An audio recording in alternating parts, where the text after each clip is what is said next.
We are proposing a solution for all these problems we discussed.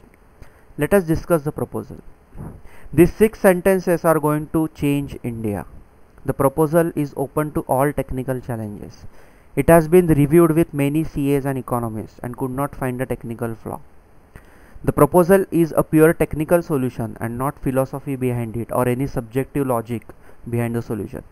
It says withdrawal of existing taxation system completely except custom and import duties. No octroi, no service tax, no road tax, no stamp duties, no tax at all. Every transaction routed through a bank will attract certain deduction in appropriate percentage as transaction tax, that is single point tax deducted at source, say 2%. This deduction is to be effected on receiving or credit accounts only. This deducted amount will be credited to different government levels like central, state and local.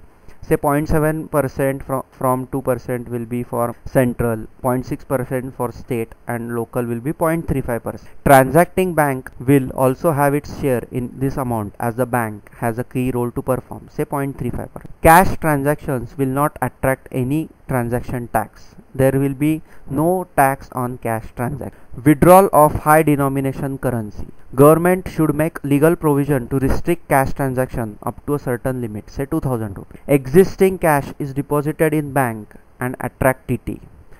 None will ask you if you deposit the black money now in bank. When this proposal is implemented and tomorrow if we visit a shop for purchasing a mobile which may cost rupees 3000, then you would not prefer to pay by cash since more than 2000 rupees cash transaction is legally not allowed. You won't get the service or warranty for that product. Since there is not going to be any tax on the product as such, we all would prefer to remain in legal system and pay by check. System should be designed in such a way that following a system would be more beneficial than not following it. Let us see the effects of this proposal and how India, hence we, will be empowered. High value cash transaction not possible because of denomination of currency.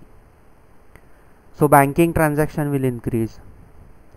Since transaction tax exists, the tax revenue is increased by order of magnitude.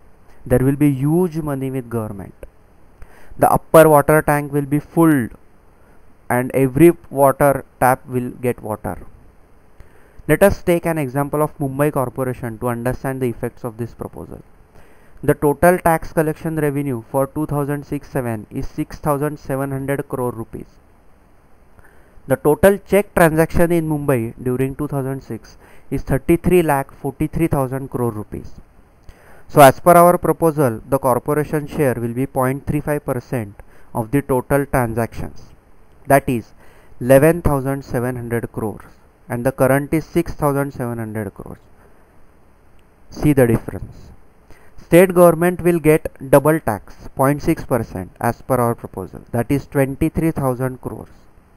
And central government will collect 0.7%, that is 23,000 more.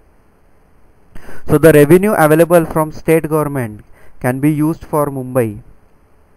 So no need to get the amount sanctioned from the central government.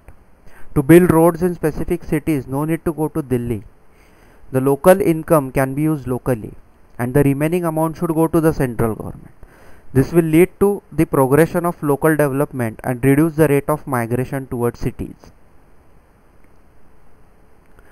Fiscal deficit recovered. No need for government to take loans. This will result in empowered government. Tax collection is simplified. Opportunities for corruption eliminated. Black money eliminated. Anti-social and anti-national elements effectively checked. Fake currency is eliminated. To print a 50 rupees note, the cost is 39 rupees, so no profit in making that currency.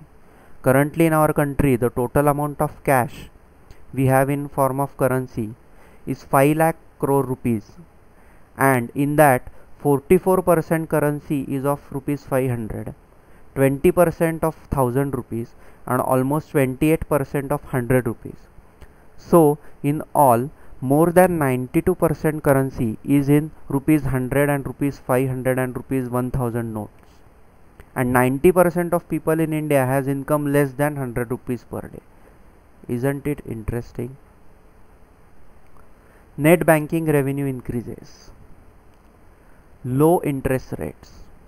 Education loan will be available at 2 to 3%. Cheap and ease capital. Purchasing power increased in society. Market demand boosts. Trade industry supply stimulated. Employment opportunity increased. Social security is restored.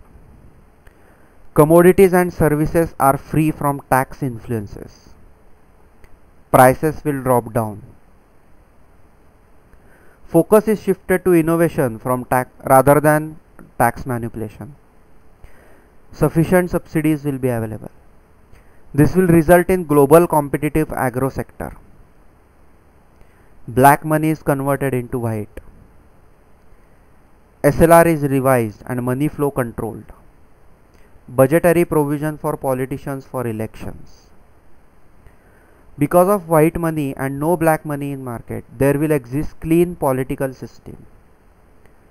This will result into empowered government, and this will lead all of us towards social security. Today, many of us are working in social groups to achieve principled, peaceful and prosperous life. Some of them work at individual levels, some at community level and some at national level. If we start integrating the vision at each level and jot down, these can be some solutions for principled, prosperous and peaceful living with nature.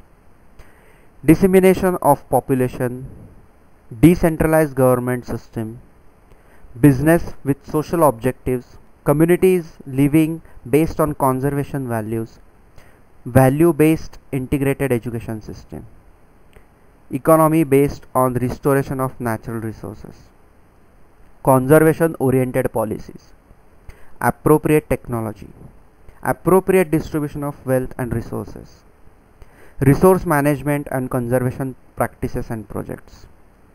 Today, to make these things happen, there are definite challenges and the crux lie down in the economic forces. But we are sure that Arthakranti will bring everyone a social security and at a place from where all of us can think in this direction and make it happen. This is a major step towards bringing principled, prosperous and peaceful living with nature. Thank you.